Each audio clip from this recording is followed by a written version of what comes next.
This is the Troutbitten podcast. Troutbitten. Troutbitten? Troutbitten. Troutbitten. Troutbitten? Yeah, Troutbitten. Troutbitten. It's about trout. Wild trout. This is Troutbitten.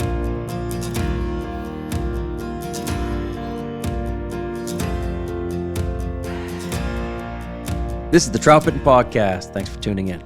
My name is Dominic Swantowski. I'm the owner of Troutbitten and the author of Troutbitten.com. All right, welcome back. This is season 16 of the Troutbitten podcast. My buddy Austin Dando is here with me for a 6-part skills series that we call the Blue Liners Bible. This one is all about small stream fishing, and we're really looking forward to it. So it's midsummer here, and I'm feeling pretty good.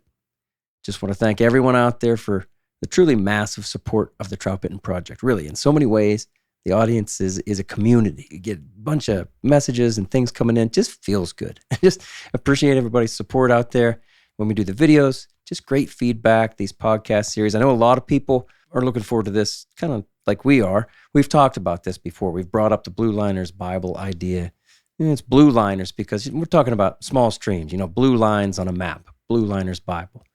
How to fish small streams. The things that we like about small streams, some philosophies and ways to do things. So thank you very much, everybody out there, for being part of this whole project. Just want to say that once in a while, right? It means a lot. So I've learned a few things through the years that keep me fishing all summer long. This has been a good summer. We had a lot of rain coming in. Now that rain has slowed down, the heat has picked up, whatever. No matter how hot it gets, I can stay out there. I wet wade, of course, and that keeps me cool, really regardless of how hot it gets. And I enjoy the simplicity of summer fishing. I'm always reminded by that. And by now, I look forward to it. I often fish just dry flies only, just prospecting some favorite rivers, and often small ones, for trout. Around here, we have enough spring water and mountain water to keep things cold. And that's why we have wild trout in the first place, right? If you have cold water, you have a good shot at having wild trout. I've also done a lot of smallmouth bass fishing in the last few summers, especially on trips with my two sons. They love it. I've grown to love it. It's a different game, and so it's a lot of fun. I will say I really enjoy the summer pace, too. Another thing, it takes me a little while after guide season to kind of sink into that summer pace, and it feels good right now. No guiding, just fishing, some content creation, and coaching some baseball games, my son's travel team. So the Blue Liners Bible makes a lot of sense for this summer podcast project. And we've been working on this one and thinking about it for a while. Small stream fishing can be at its best in the summertime. With cold flows and eager trout, the mountain water can provide the perfect setup, the perfect escape, if you're willing to put in the effort. And it often does take quite a bit of effort. And things are often so different about fishing small streams than bigger water. Not everything, but some things really need to be thought through and perhaps a different approach. We're going to talk a lot about those kinds of differences. But small stream fishing can be really tough. It really can. The fish can often be eager, but it can be tough to kind of figure out what you need to do differently, to adapt. In truth, you cannot go out there and do the same things you do on your average rivers. You cannot use the same gear, the same approach, or the same mindset and really expect to have the same success. Things really are different on small waters. And that's why I think it kind of deserves its own topic. It's its own thing. So we have this 6-part series. There are some truly wonderful things about small stream fishing, and I'd argue that learning to work these waters teaches you everything you need to know about fishing really any trout water. But the challenges can turn people off too. I see this a lot. I mean, I don't see a lot of people on the small streams. I expect to see nobody when I'm fishing small streams. So I think it's the challenges or maybe the lack of reward in other ways. I don't know, but most people stay away from small stream fishing. Maybe it's intimidating. Maybe they just don't understand, maybe how to find a good small stream. We're going to try to cover a lot of the things here to perhaps make you out there, the listener, be more comfortable about not just fishing small streams, but picking good ones. And then kind of knowing what to expect. And perhaps, again, what to change, what to adapt from how you usually fish. So in this first episode of the Blue Liners Bible Skills Series, Austin and I want to work through the advantages and disadvantages, the good and the bad, with an honest look at what you can expect from small stream fishing, really the challenges and the rewards. So that's our plan for tonight. And for the following episodes in this series, we'll talk about water types, gear, tactics, and we'll tell a few stories. So let me introduce my good friend and fishing partner, Austin Dando, for the first time since his daughter Brookie was born. Austin is back on the podcast. Good to have you, buddy. Hey, buddy. It's really great to be back. Mm-hmm. Missed this. You look good. Oh, that's nice of you to say. Well, I'm trying to make you feel comfortable. I feel very comfortable. That's good. Yeah. How is the baby? How's baby life? How's dad life? It's great. Brooke is a really, really sweet girl. She smiles all the time right now. All the time, like from day one. Yeah. She's pretty happy. She's making new sounds every day. She's 8 weeks old as of yesterday, and it's so awesome. funny just to watch her change. But she's sleeping really well. She wakes up maybe once during the night right now. Ooh, so that's lucky. It's a good beginner's baby. That is. Congratulations, I buddy. think. Yeah. She's great. Yeah, and good for you. Because you know as well as I do, you have friends with babies, and sometimes it's not that easy. Right. I know it's not easy for you right now, but you realize it could be a lot more difficult. Right. That's what I'm saying. It's not like a convenient. There's not many conveniences available, but in the grand scheme of things, it's pretty great. Mm-hmm. It's been really neat to see. I don't know. You're sending me pictures, and we talk about it. And just seeing you go through it. I just turned 50, and you're 30, and we're kind of best friends, though. And, I mean, right? And because the fishing has brought us together, and I don't know that I've ever, let's say, noticed the age difference between us so much as I do now. And it's not even age difference, but life stage difference. Yeah. Yeah. Yeah. My oldest, Joey, 16, about to turn 17. And driving around, has a car, driving around with his buddies and just doing all kinds of stuff. And he's hardly home right now because he's hanging out with friends. And he's like, oh man, summer's half over. We only got a couple more weeks. We got to get this stuff in, Yeah. And he's got a ton of stuff to do. Yep. And there you are holding a baby that isn't as big as the namers you catch. Hey, that's nice of you too. Yeah, she was a whiskey. She was born 20 inches. That's right. So when she hits the namer status, you'll finally have one. Yeah. My first. When you were fishing cicadas, let's talk about cicadas. Yeah, that sounds great. When you were fishing cicadas, what's the biggest trout you caught? Can I ask that? So I only got to fish. It's not going to embarrass you, is it? No, 19 inches. Oh, yeah. Yeah. I only caught 2 whiskeys, and I didn't catch anything bigger than 20. And I fished a lot more. I got to fish a lot more days than you did because you just had a baby. Once a week. Yeah. Yeah. Well, how many days did you say you put in? I got to put 6 days on cicadas. That's not bad, man, for a new dad. It's not bad at all. May so Brooke was born May 19th, and pretty much everything leading up to that was a wash. Because anytime I go fishing around here where I live, I'm at a cell service. And there's just enough times where my wife was not comfortable with me being at a cell Baby service. might come.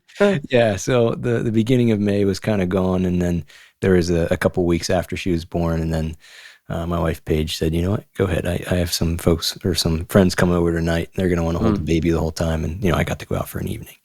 I caught a whiskey that night, not on a cicada. That was at the beginning of June. I remember before stuff started, and then once a week after that. Was able to grab a couple hours here and there, not full day trips by any means, but first 4 hours of daylight or something. Did you have any trips where the cicadas were really just flying all over the place? Yeah, actually, I think the one maybe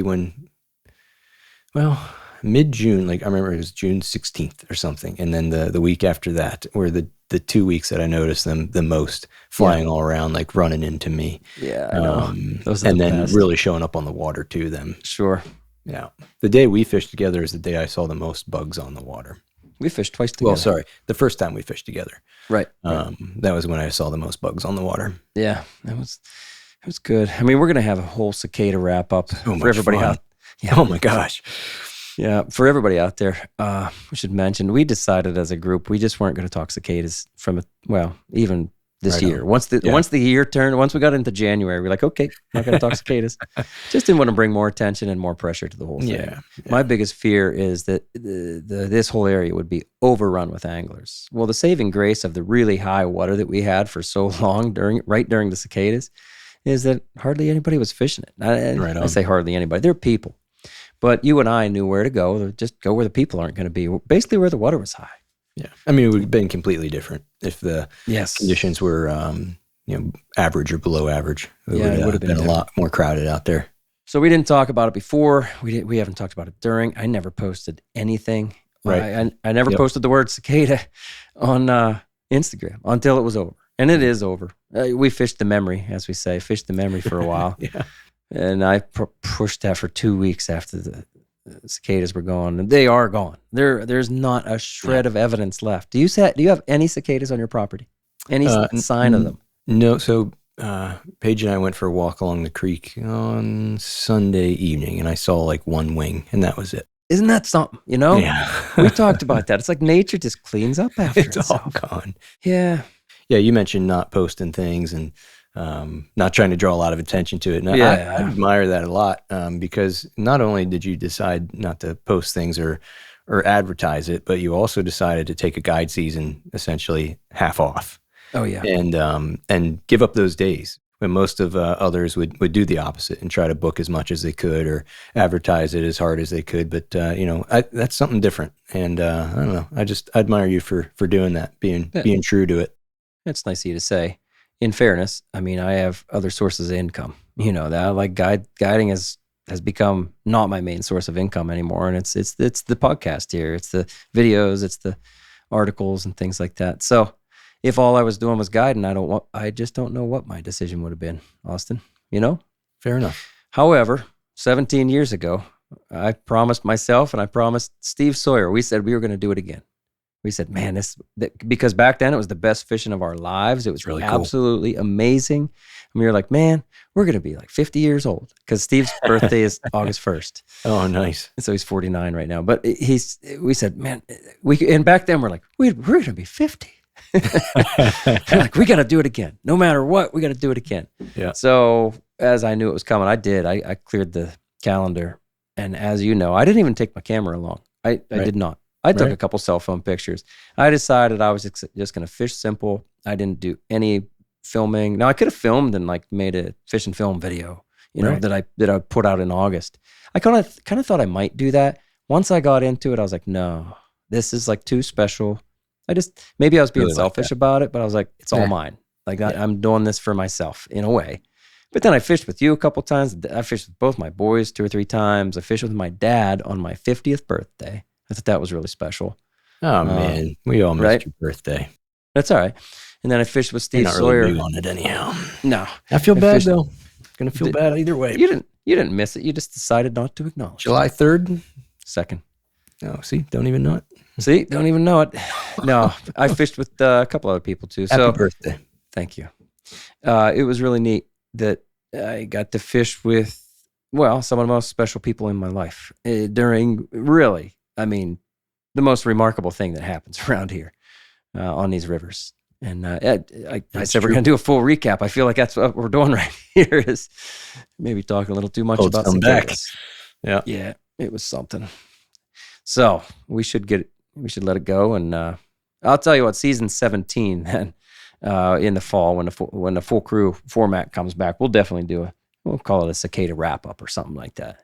Yeah. Maybe even have That's somebody else. Let's definitely do that. Yeah. We'll have a lot of stories. Yep. Pretty remarkable. Yeah. So let's do an episode list here. Let's talk about, let's run through the lineup of episodes for the Blue Liners Bible series. What do we have planned? What are the episode topics? Let's give people an idea of what's to come here.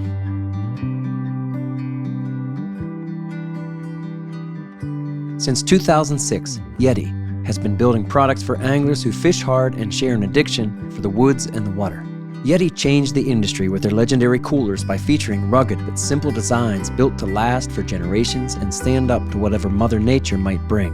Yeti now takes that same functional and elegant design to everything in their lineup, from soft coolers to drinkware bags and more. Introducing the Easy Access Ranchero Backpack. It's the latest to join Yeti's lineup of tough-as-nails bags, and it's another part of my fishing gear that keeps me organized and ready on the water. The Ranchero backpack features a cutting-edge rip-zip opening, so you can quickly tear the bag open to see the gear you need in just seconds.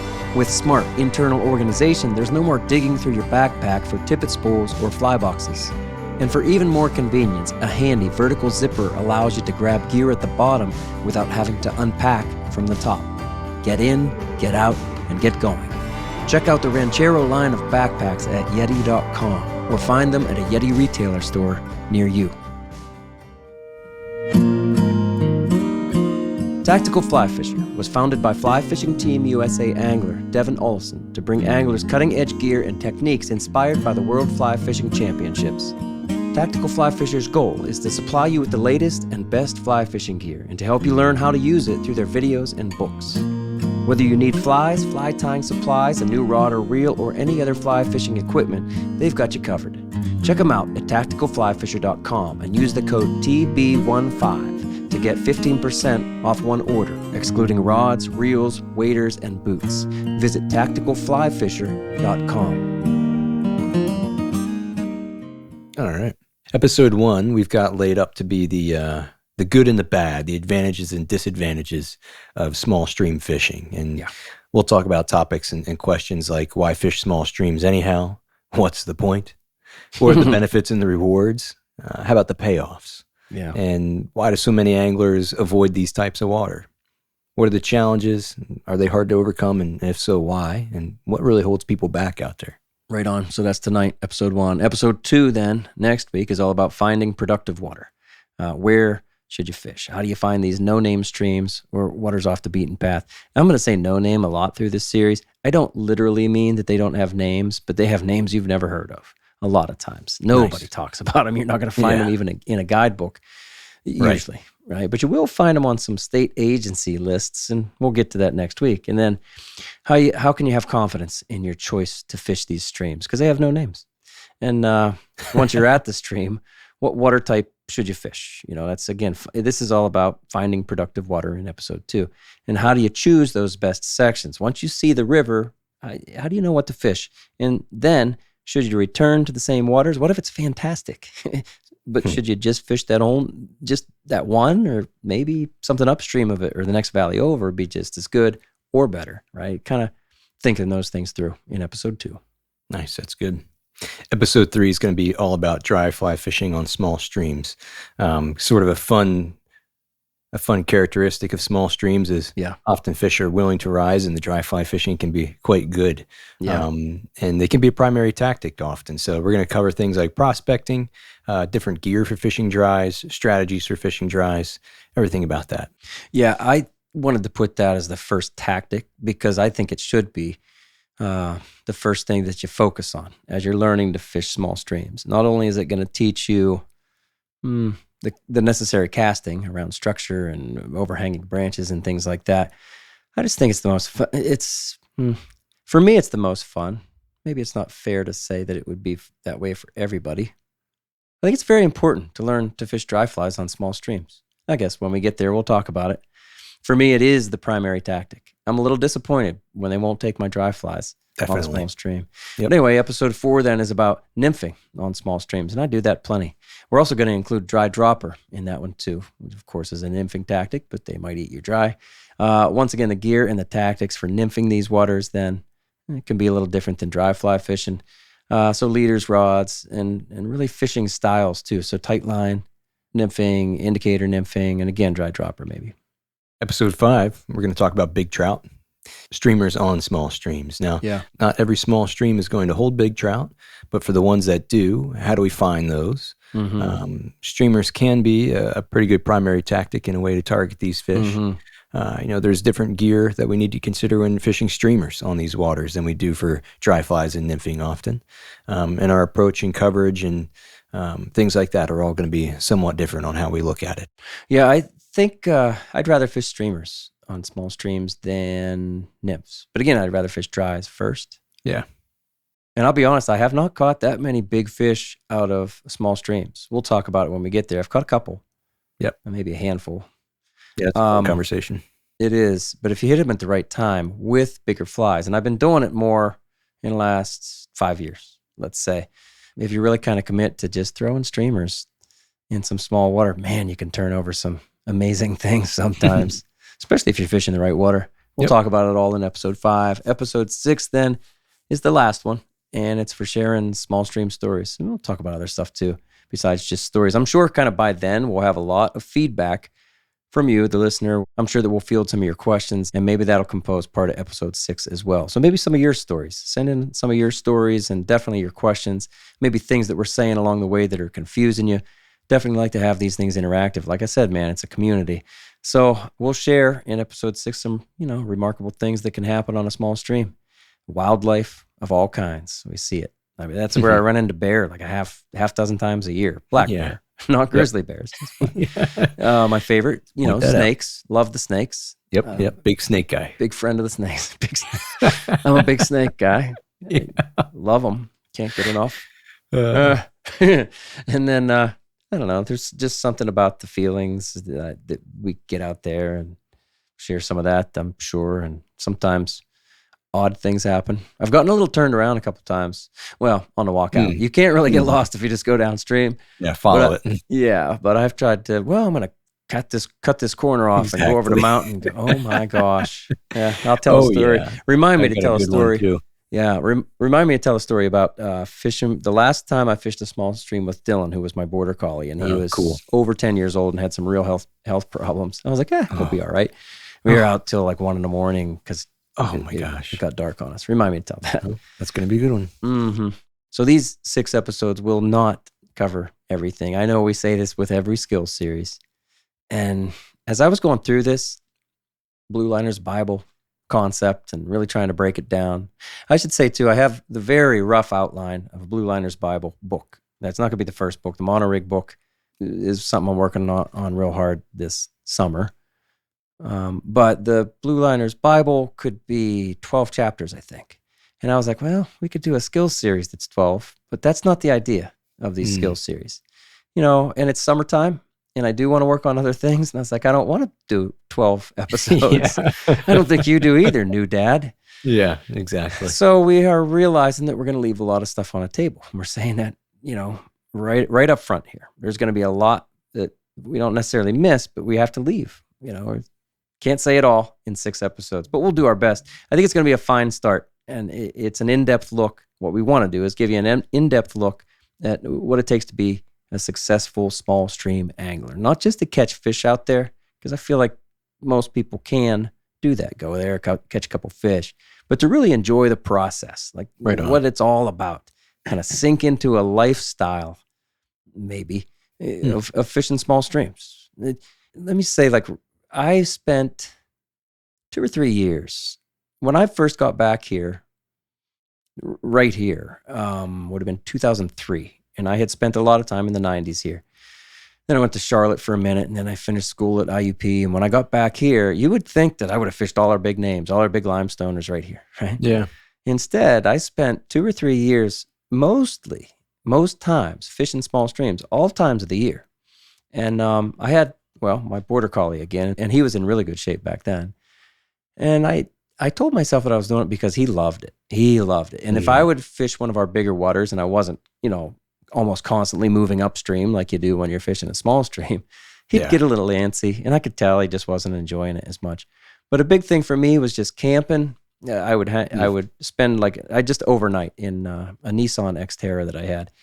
I had the Delorme Atlas and the Dwight Landis Trout Streams of Pennsylvania guidebook. A highlighter right there. Do you? It's in. I was just reading it yesterday, actually. That's cool. Something. So did you have a time period like that, Austin, where you fished, kind of dedicated to small streams? You're a young man, perhaps. Yeah, overall, it's been more recent for me. I'd say in the last 2 years. Yeah. I've really, I always enjoyed it. When I first moved to State College for school, I would do it once in a while. But the only reason I'd usually do it is because maybe all the big name rivers were too high or something was too warm, and I wanted to go do something different. Yeah, I also did a lot of backpacking, and I'd end up next to these streams too. So sometimes I'd bring a little rod along, stuff like that. But since moving back to Pennsylvania, I moved away down to North Carolina as well. within the 20-minute radius of my house, I'm just surrounded by mountain streams. Oh yeah. And I've really come to just, like, sometimes I'll have to weigh my options of going to fish a big name or a bigger water versus, no, I think I'd rather go on a 6-foot wide brook trout stream today instead. Like it's enough of a draw that I would choose it over other things that maybe in the past I wouldn't have. Sure. So yeah, there's a lot to love there. Yeah, for sure. It's interesting because I was joking around when I said you're a young man, so maybe you don't have that experience. But really, I was about 30. Like I said, a whole different lifetime ago. Yeah. I said it was 2003, 4, 5, 6. Yeah, man. And so that's 20 years ago, your age, when I was really digging into that, and that's right before my kids were born. Yeah. And I was like, you know what, I love this, and I just sunk into it. And I grew up fishing small streams. I know you did too. Mm-hmm. Yeah, I was gonna say that too. How big's the? Is that spot burning? Oops, is that a spot burn? Not really, but to some it will be. That stream is like a regular smallmouth fishery that is maybe more comparable to what we have that we normally fish. But the stream that I grew up fishing for trout on was very much a small stream, and that one was in 5 minutes from my front door. Growing up, it was mostly stocked and occasional wild one here and there, but it was very much so what we're going to be talking about through the series. Right on. So let's dig into this. And I always like to define the terms, right? And when we say small stream, many people are going to have, everybody's going to have a different idea of what this is. I always like to say no bigger than the dirt road that you drove in on. I think we know what I mean by that. And I think, for me, almost all of my favorite small streams, I am driving on a dirt road to get close to it. And then I'm going to walk in a little bit, One thing, like right around here, we have, every river has tributaries, right? But the tribs around here, I don't get excited about because they're right beside a hard road. And, one of them the bottom end of it goes through an old factory and stuff. That's not small stream fishing to me. The stream is small. Yeah. Okay. You said like 6 feet wide. That's pretty damn small. It is. Right? It is. And that's cool. I love that kind of stuff. And the further up, obviously, the further upstream you go, many times they're really getting narrow. Right. I don't know if it's necessary to say, if it's 20 feet wide or less, then it's a small stream. I think 20 is actually kind of big for a small stream. It is. I wish I had more 20-foot small streams nearby. Why? Because of the casting? No, just because, everything I have feels like a rhododendron tunnel, which I enjoy, but it would be nice to mix in some more open space once in a while. I hear you. Yeah, and I don't know, maybe 20 feet is kind of becoming medium or something like that. But 20, it depends on, there are many factors. I think in your prime you could jump across it, then it's definitely a small stream. It's a small stream. Some people call it brush fishing. I remember Joe Humphreys called it brush fishing. Right. Charlie Meck wrote a book called Fishing Small Streams with a Fly Rod. Simple title. Yeah. That was a really important book to me. He called it ditch fishing. Sure. People say it's like casting in a tunnel. Yes. And we've said it's blue lining, hence the Blue Liner's Bible. Yeah. And it is relative. I think you made a good point there. It's relative to where you live in the country. When I lived in Montana, a small stream out there it looked different. It would move differently, different gradients, things like that. Maybe different sizes. It might get larger, but then really small again. Yeah. Or if you're in North Carolina or the Appalachian Mountain Range or the Colorado Rockies or whatever it might be. But I think your kind of guiding principle there of no bigger than the dirt road you drove in on is a good visual. I think everybody's going to realize kind of what that means. Yeah. It's a tributary to something. It's not the main river, Yeah. It's a trib. It's coming. Yeah. Then it's usually, it's got to have a mountain. I think, I'm not saying it has to be steep, but there's got to be some, maybe not, right? You can have a meadow, small stream. Yeah. There's lots of those. All right. I take that We back. get the idea, though. Let me also start off by mentioning a few other Troutbitten resources, kind of covering all our bases here tonight, here at the beginning. The Troutbitten website hosts a bunch of articles that I've written on small stream fishing. Remember, Troutbitten's been around for 10 years now, so I've written a lot. And some of those are stories, some are tactics, and there's some gear stuff too, like my favorite leader formula for fishing small streams. It's kind of like a small stream version of a Harvey leader. because things are challenging. You don't want a 12-foot leader I don't want a 12-foot leader on a 6-foot wide stream. Right? No. You fished that the other day, right? You texted me about that. Yeah, I did. Tell me about that. I went out to a small stream maybe 3 days ago. Okay. And I tied up one of the your favorite small stream leader that was influenced by Mech, if I can recall correctly from your article. Correct. But previously, I fish a 3-weight rod most often out there, and I was fishing previously a thicker butt section, actually a 20-pound butt section. Okay. Because I thought maybe that stiffer. Maybe the stiffer butt in the cast in those tight quarters that help turn things over in shorter spaces, stuff like that. But then I got to thinking more about, why the Harvey leader is designed as it is and how we want to see a smooth transition between the line and the leader. And, I started to realize my 3-weight fly line, my double taper 3-weight fly line does not transition very smoothly across this 20-pound butt. And it did much more on that's a 15-pound, right? Yeah. And I noticed a very large difference in the way it turned over and punched through and just, laid out. I loved it. Feels natural. Yeah. With a 4-weight and a 5-weight line to me too. But yeah, I know what you mean. Absolutely. Yeah. It was just paired better for what I was doing. I've always felt like the butt section should match the stiffness of at least closely match the stiffness of the fly line. I don't care about the diameter. That's what I was saying. If you put them in your hands and you see how it flows from the energy to one to the next, that's what, that was Harvey's whole thing too. So you want to match the suppleness of the fly line. Right. I'm sure that's where I got the idea. Good point. So everybody out there, you'll find the small stream category of articles on the Troutbitten website. It's at the top in the menu, or you could use the search feature. And as always too, if you can't find something on Troutbitten, just email me. I'll help you out. After about 1,500 articles, I know things can be a little bit hard to find sometimes on a website. Also, the full crew of Troutbitten guys did a podcast. Season 7, it was episode 6, titled What to Love About Small Stream Fishing. You remember that, Austin, right? Man, that was 9 seasons ago now. It's been a while, right? Wow. Things just keep moving forward. In that one, we each kind of shared why we love the small waters and basically what the point of fishing this water is in the first place. You got everybody's opinion on that. And that was not tactical in any way. It was about what we love about small streams. Back then we mentioned that we planned for a full skills series. Now here it is, Blue Liner's Bible, kind of episode 1. We're ready to dig in. What is it about small streams, Austin? Let's just toss some of these ideas around. So I want to tell you about Tajima Direct. They make the best polarized lenses on the market.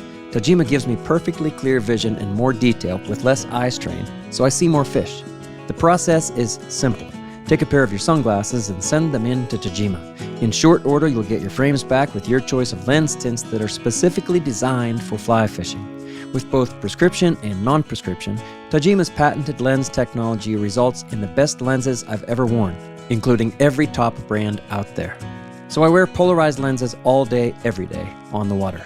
And I've been rotating in Tajima's brown 15 green mirror for average light days, and their yellow-green 40 silver mirror for the cloudy low-light days that I love to fish. I can tell you that for me, having Tajima's prescription lenses in the right lens tints has been a game changer. I put my glasses on, and I don't think about them again until the end of the trip. Send in your own frames today. Visit tajima-direct.com. That's tajima-direct.com. Upgrade your lenses and see what you've been missing.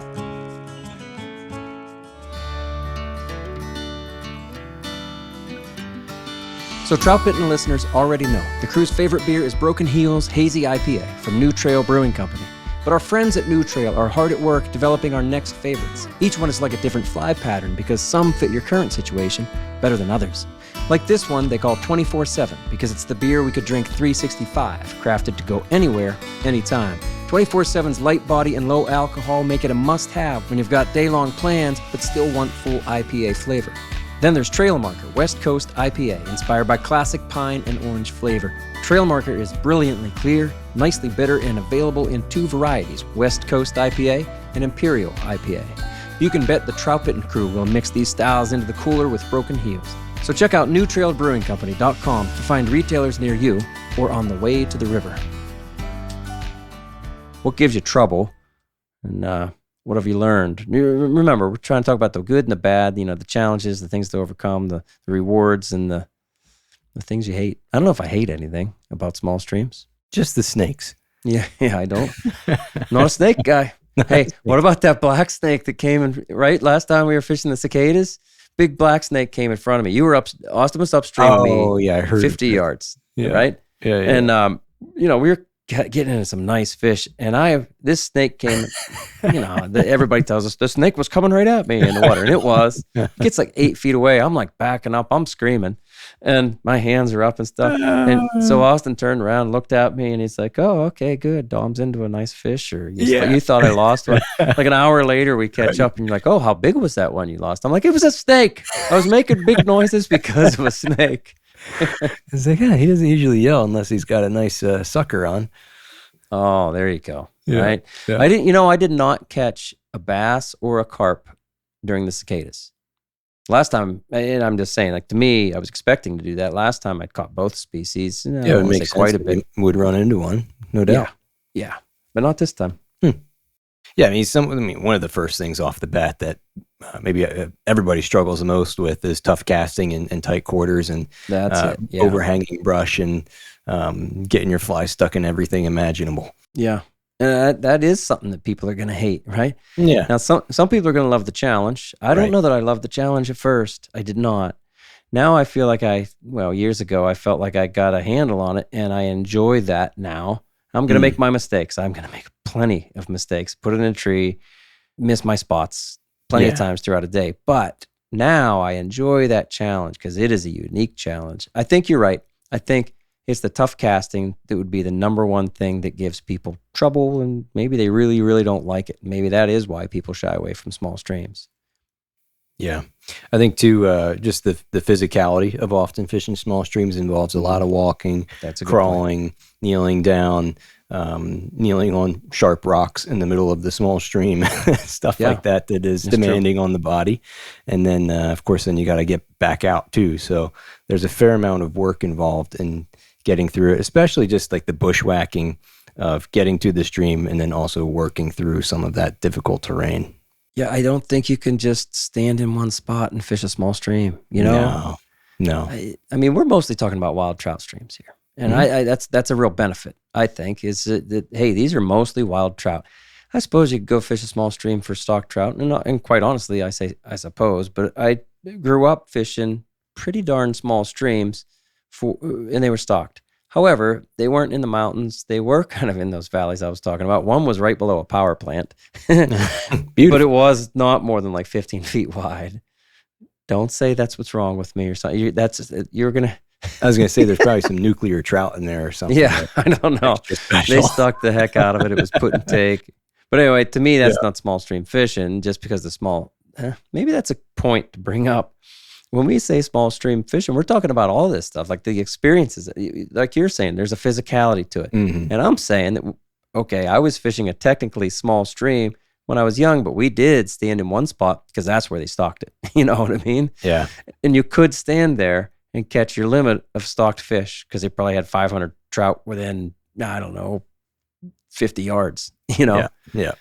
That's not small stream fishing. So maybe just because the stream is technically small in nature, in width, it's not exactly what we're talking about. Well, it's not what we're talking about here. That's a good point. Small streams too, by nature, are going to have less information associated with them. So a lot of what you're going to have to do is go and discover it yourself, which can lead to maybe some lack of confidence if maybe the first time you go, it's not great, or you don't pick the right section or something like this, or you don't know what the river does every other day of the year when you're not there. That can be sometimes discouraging. That's unusual these days, right? I think myself, when I'm going out of state and I plan on fishing a whole new region, I'm going to look for a whole bunch of information. It's very readily available. Right. You can go to a bunch of resources. We know them. And I can learn a lot about that region now.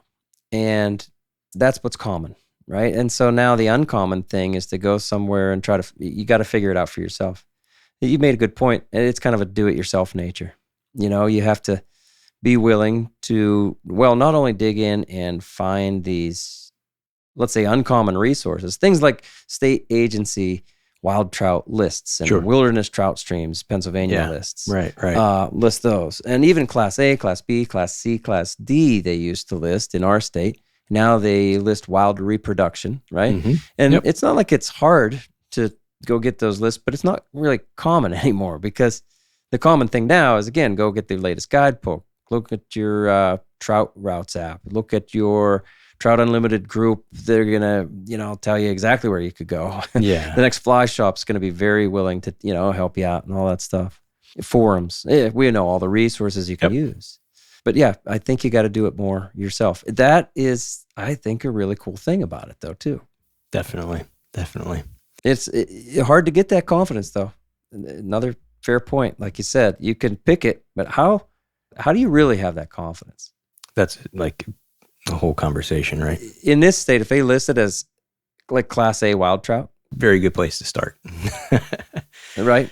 Along that vein of lack of information, there's also oftentimes a lot of driving involved. You can run into posted land. Some of it's very unpredictable. You don't know where the accesses are, like I kind of said before. So you can feel like you burned up half a day or a full day and you didn't get a whole lot accomplished. But that's sort of just the name of the game. You feel like it. I definitely have, I was saying in my Xterra, I remember my dad and I were camping north of here about 100 miles, 80 miles. And we had 2 or 3 days, and Dad was always a good sport. He was driving a Ford Ranger at the time. But anyway, he would bang around on dirt roads on that Ford Ranger, and I'd have the Atlas out. I'm like, let's try this. Let's go another valley over. We're just going over this mountain, and I'd get us onto some roads that, maybe we shouldn't have been on, That's cool. Those are good memories. They are, but I'm saying, like, sometimes we'd get down to the bottom of that road, to where the creek's supposed to be, and you'd have a dry riverbed. Yeah, right. I can think of 3 times that happened. Again, my dad was always a good sport about it. Yeah. You're like, there's no water here right now. Really? Yeah, exactly. You can waste a lot of time. You can. That's another thing. You kind of have to be willing, like, to have the adventure. I think that's a fair word. That's a good word. You know what I mean? Yeah. It's an adventure. It's an experience. It's again, that do-it-yourself nature. You're like, I'm gonna go do, and you have to be willing to fail. I suppose going to the bottom of it's a failure if you get down there and there's no water. But again, you got to kind of see it as, I didn't fail. I learned something. Yeah, but and maybe no one else does. Yeah, exactly. So you're gonna know what to do the next time. Well, that's a really great thing about the small waters, small streams, not only the wild nature of these rivers, but the privacy, the solitude. That's a real upside. Like I said, that goes along with small stream fishing. I don't want anything to do with the small stream where there's cars going by. Mm-hmm. It's not what I'm looking for. If there is somebody else parked anywhere near where I planned to be, I'm going like 2, 3, 4, 5 miles away or the next valley over. Now, I understand, like, we're blessed here, seriously. Like, the upper half of our state is, you got 4 or 5 watersheds. And, the one just north of here, I was saying that my dad and I were in, there's got to be 30, maybe 40 tributaries that go into that watershed. Yeah. And I mean it. I bet you 35 of them hold a great population of wild trout. Yep. I've probably explored half of them, at least, to a point. And so I get it. We're blessed. And I can say, it's easy for me to say, just go to the next valley over. Anyway, hopefully, people have the ability to do that. Like, I know my buddy Matt Wilson down there in Georgia. He's like, man, there's just not many waters, with wild trout in them. Exactly. I felt that way, and you would have as well. But when I lived in North Carolina, they had the same thing, the Class A map and this and that, same format. And I'd look to see what's the closest to home. And the closest thing to me is a brook trout stream 1 hour away. It's not like a destination where you're going to drive an hour and you're going to get to some famous river or this and that. You're going to a ditch 1 hour away for the chance of finding a wild trout. And, if you drive another 20 minutes, there might be another one and another one if you keep going up and up and up. And, that's just what I had available, and I loved it. But you make a good point there. We are very blessed in the situation and the geography that we have and where we're situated to be able to have more options. Well, and it was easier for you to love it, let's say, because you had already fished. You already had skills. You already knew that you could catch fish. You'd been fishing your whole life, and you'd been fly fishing for a good bit of that. And you're like, okay, I can catch fish on the main rivers. And you didn't, I guess then you were willing to strike out on a stream. You know what I mean? Well, yeah, That was part of it. what I'm saying too is like I could go to a stream or a larger stream that maybe I could catch more fish in or chance for a bigger fish, but it was further away. You know, that might be an hour and a half away. Oh, I gotcha. Where I could, you know, maybe drive an hour to get to a small stream. I couldn't go out the backyard and kill an hour or something on a stream. It just wasn't available to me. Like what you said, what we have here is very different than what I did there. It is. So you touched on posted land, and I wanted to bring that up again. That's a tough one. And I don't care how much planning you do, at least in my experience, you never really know what you're going to run into. And I can't tell you how many times I've rounded that bend into the place that I did travel 2 hours to get to, you know. Sure. You're like, I'm going to be oh man, I'm almost there. You go around a bend and you're like, posted signs. No. And you know, is what it is. Yep. And you need to know your stream access laws. That's not our job to tell you about your state's stream access laws. But you know, you can't be going on posted land, and especially on small streams, you're gonna find that. You're just gonna find it. So in my planning, I was always looking for, you know, state land, and I still do that. You know, that's a safe bet. But anyway, that can be a bad thing, that posted land, and it might not have been posted last week, and you go back next week, and it is. And it rarely goes the other way. Let's be honest. Yeah. Most things become posted. They don't become unposted. Since 2010, Smith Creek has designed innovative guide tough gear for serious anglers. Introducing the new Fly View Chest Pack System, Smith Creek's most advanced accessory yet.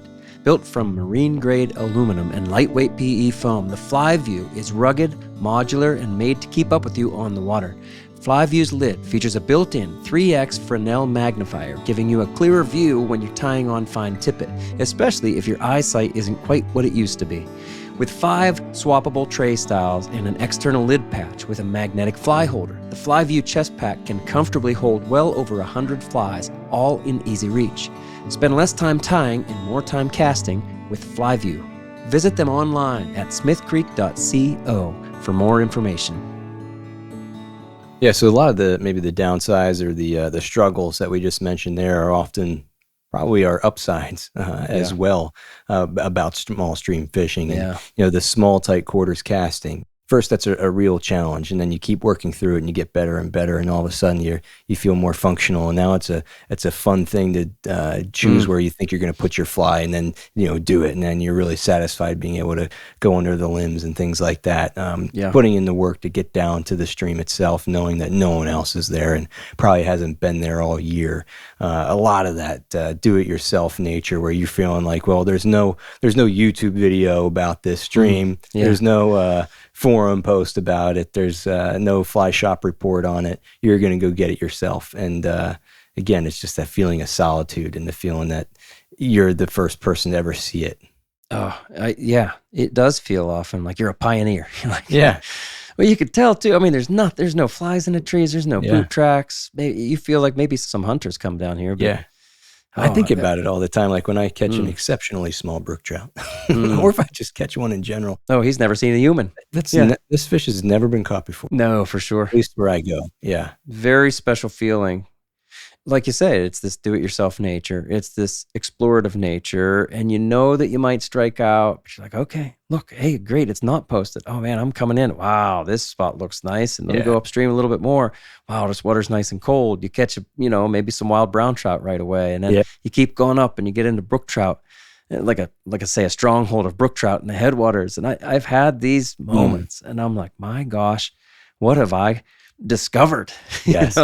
Yes. And it does, man. It feels special, and that is a enormous reward. That might be the best reward, I think. Yeah, very satisfying. I also feel like, I don't know, I have nothing to prove out there. Not that I have anything to prove that's in, nice. like in general in fishing. No, that's good. But just like I have no expectation of like achieving something. My goal is just to go there, and if I catch some, that's nice. But I'm not like, I hope to catch 100 and then get lots of cool photos of them and all this and that. It's very much stripped back. Like I bring a lot less gear. I carry a lot less stuff. I don't know. The whole atmosphere is different. My mind shifts. I love that. I think maybe that is because the fish are usually small, and I'm saying usually, Sure. but we're like, well, hey, got a 10-inch trout. That's pretty nice. All right, good. Definitely. But if you spend all day on, a big name river and the biggest trout you catch is 10 inches, you go, come on. And so you do have different expectations. I think I do on our main rivers and wherever I go. If it's a bigger name, if the river has, a reputation, then I do have more expectations. I think it's fair. But if I'm out there just banging through some brush on, let's say, again, a no-name kind of stream, and I'm taking a chance on this one, and I catch 6 fish, and, the Pretty biggest good. one's 7 inches, I'm like, all right, look, all right. Yep. That's a good point. Low pressure. That's great. Yeah, no pressure. So that small stream, that small fish thing, it could be looked at as a downside. Well, the fish are real small. Who cares about those little fish? But we're saying that's a great upside. I mean it. Yeah, man. For me, I've never really cared about. Love them all. I'd rather catch a big fish, I suppose, usually, but not always.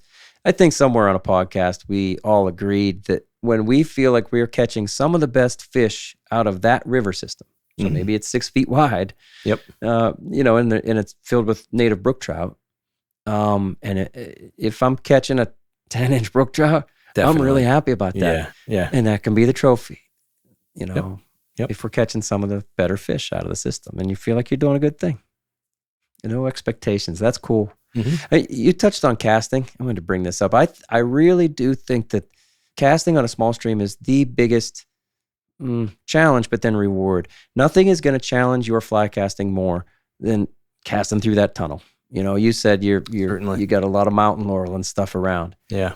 Those are some great small stream places. And I don't like it when it's super, super tight.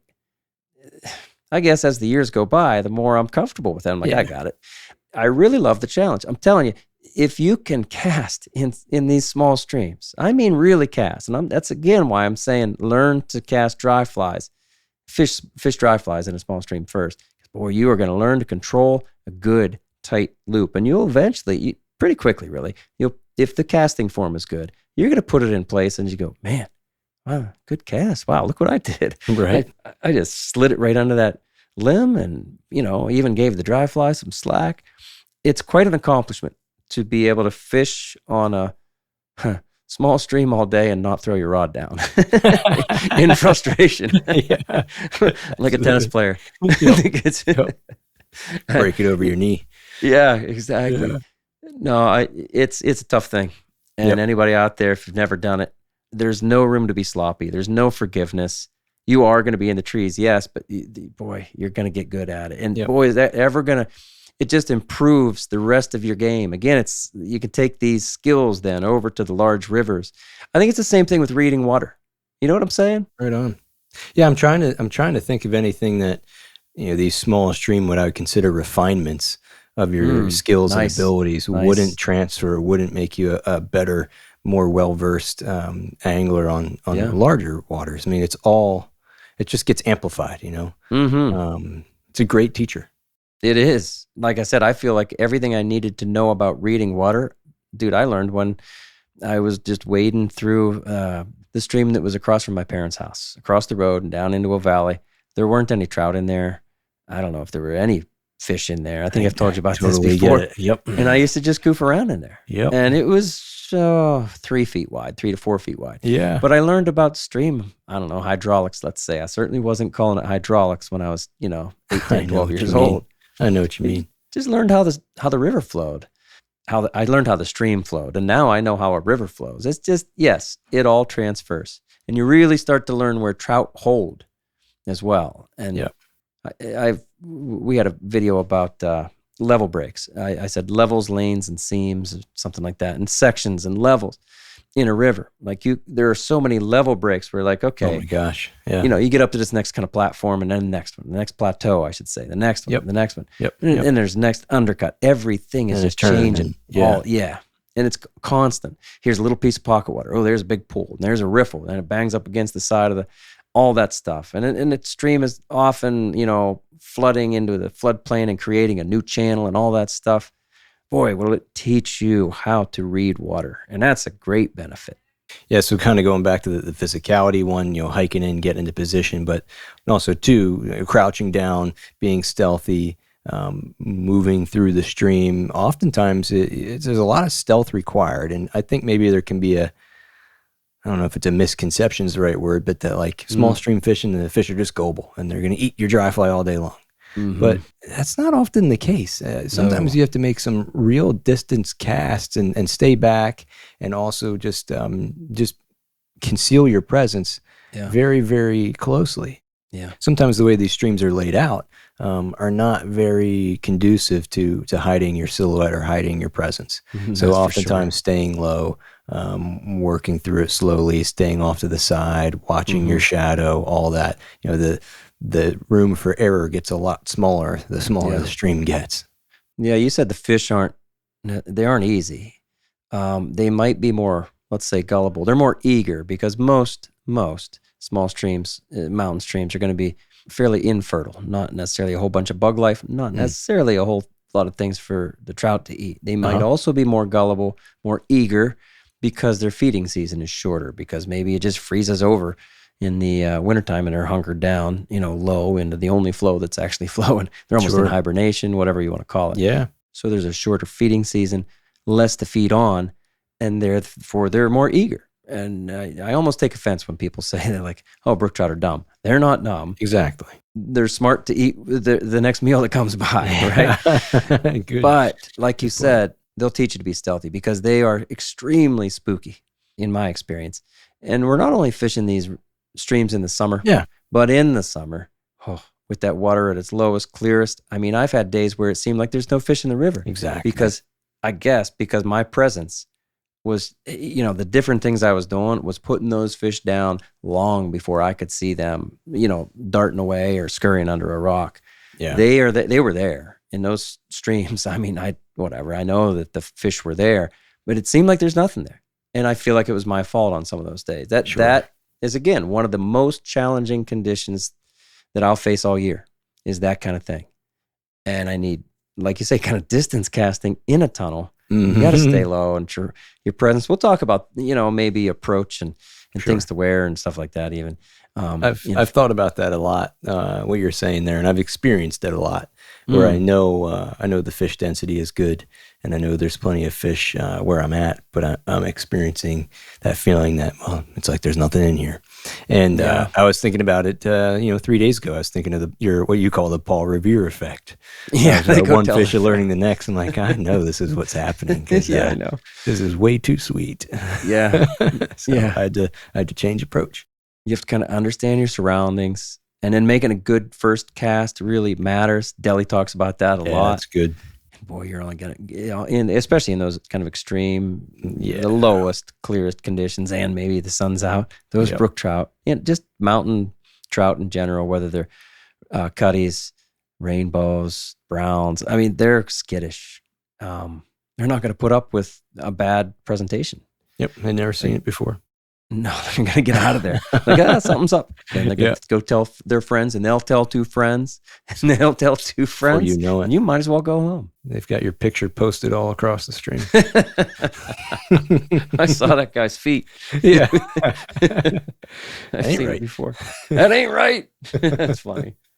I'd say one thing. The small streams are easier to wade in general. That's a benefit. I mean, and if the main rivers are blown out, that's often one of the only times people fish small streams is when the main rivers are blown out. That's a good way to handle things. Okay. Yeah. I do want to say, don't let that be the only time that you fish a small stream, because it's completely different then. It's also at its highest level, and that fishing is completely different. But go hit a trib then, and then come back when that flow is, 1/10 of what it was, or whatever the number, and you'll see, I don't know, the river kind of as it should be, or let's say how it more naturally is, instead of it at its highest level. Right. But they are easier to wade, and that's why you're going to go there to the tribs a lot of times when the main river is just blown out and you can't wade it. Yeah, so I think what we're saying here is, small streams are not necessarily for the rookie, but the rookie's going to learn a tremendous amount. They may not be the best place to start, for learning how to cast and all of this. But if a new angler does fish small water, maybe don't pick the smallest and the tightest that's around. That's true. It Not the takes smallest tunnel. yeah, it takes quite a bit of casting skill and practice and approach to make the most of some of the smallest and toughest water. But it's good, and it teaches us all of these valuable lessons. Yeah, you could jump right into the fire and do it. And I know plenty of people who have. Yeah. I kind of did that, but then again, kind of not. I mean, I had some fishing skills already, and then I didn't learn to fly cast on small streams, but I was in there right away. And I've said before how I can remember literally having tears coming out of my eyes. I was so frustrated. Yeah. I was young, Austin. I wasn't a grown man crying. Right. Anyway. You were 30. At least. And I broke the rod over my knee. Yeah. I was really frustrated a lot of times. Still am sometimes. Yep. But I handle it better. Yeah. Right? Because I'm wiser. Yeah, you're wiser. Don't have any hair. Hey, easy. Easy. So you know what? We talked a lot about the hike it being part of the adventure. You're talking about the physical exertion and all that. And I'm telling you, that is something that I love. And maybe that's not necessarily what a rookie wants to get right into either. You know? I guess when somebody says, I want to go fishing, they're not thinking, I want to cover 2 miles in a day. We're going to talk about approach, especially when we're doing different tactics and things like that. But I do think we should make it clear, at least for the way we're talking about fishing a small stream, I do expect to cover like a mile of water in a day. Sometimes way more than that. At least a half mile. Yeah. And when we say cover water, we're not talking about hitting every inch of it either. Now, next time on episode 2, we're going to talk about, what water you should be targeting and, how you kind of dial that in. But I think we should kind of expect it to almost be moving constantly, almost constantly. Mm-hmm. Yep. Just like I said, not camping out on a hole.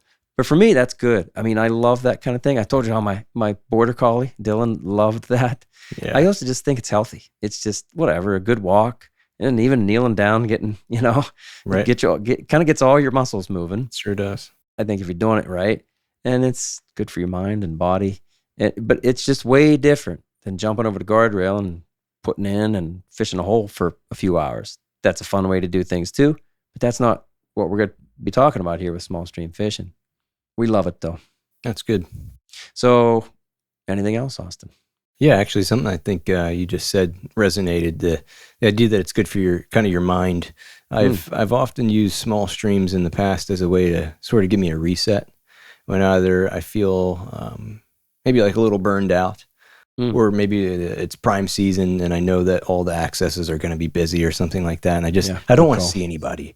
It doesn't matter what it might be. If I just don't want to see anybody, and I know. I want to be alone and I want it to be quiet and I want there to be no road noise, I go to these places. And again, it's there for you. Low expectation. There's no pressure. I'm often there just for the sake of getting back to the center of myself. Yeah. And it does what I needed to do. I got a good memory, maybe back in 2016, when I came back from Montana, from living there in the summer, back to school. I was working at a fly shop, and I felt just like, I don't know, like overexposed to the fly fishing industry in general. Sure. Fly shop will do that to you. Yeah. Really hard life, right? And that's a big problem to deal with in life. Sure. But, for whatever it was, I just felt like, I don't know, I lost a little bit of the passion or a little bit of the fire just because of that. And you sent me a pin for a small stream, an hour or so north. And I went up there and I spent the day on it and just kind of remembered why I enjoyed fishing in general. So if you ever need something like that, a small stream is a great place to do it. Nice. It is kind of the roots of everything, I think. Yeah.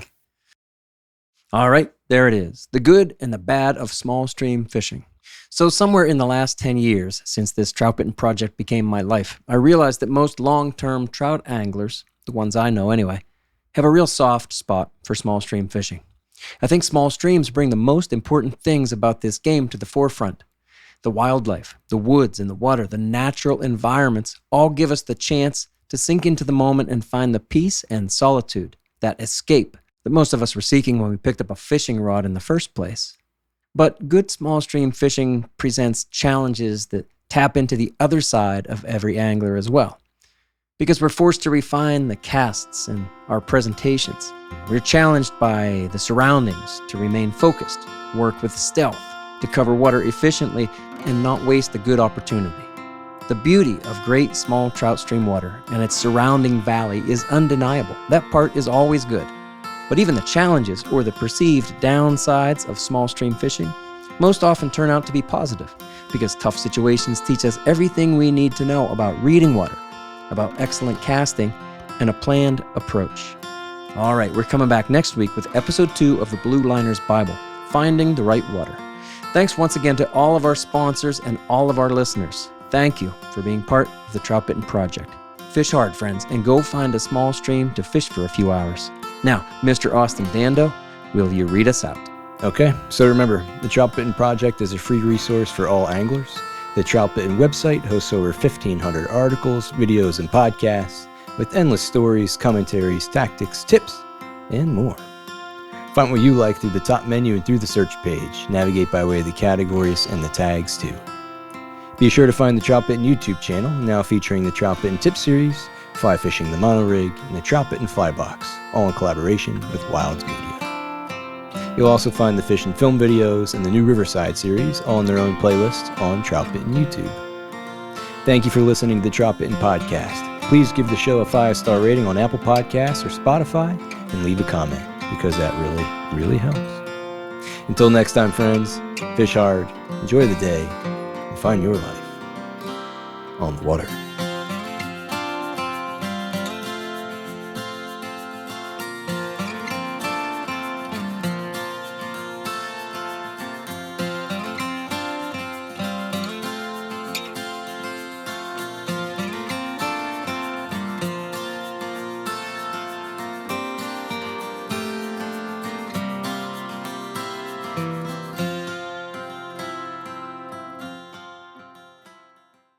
On the water. Go get 'em. Go get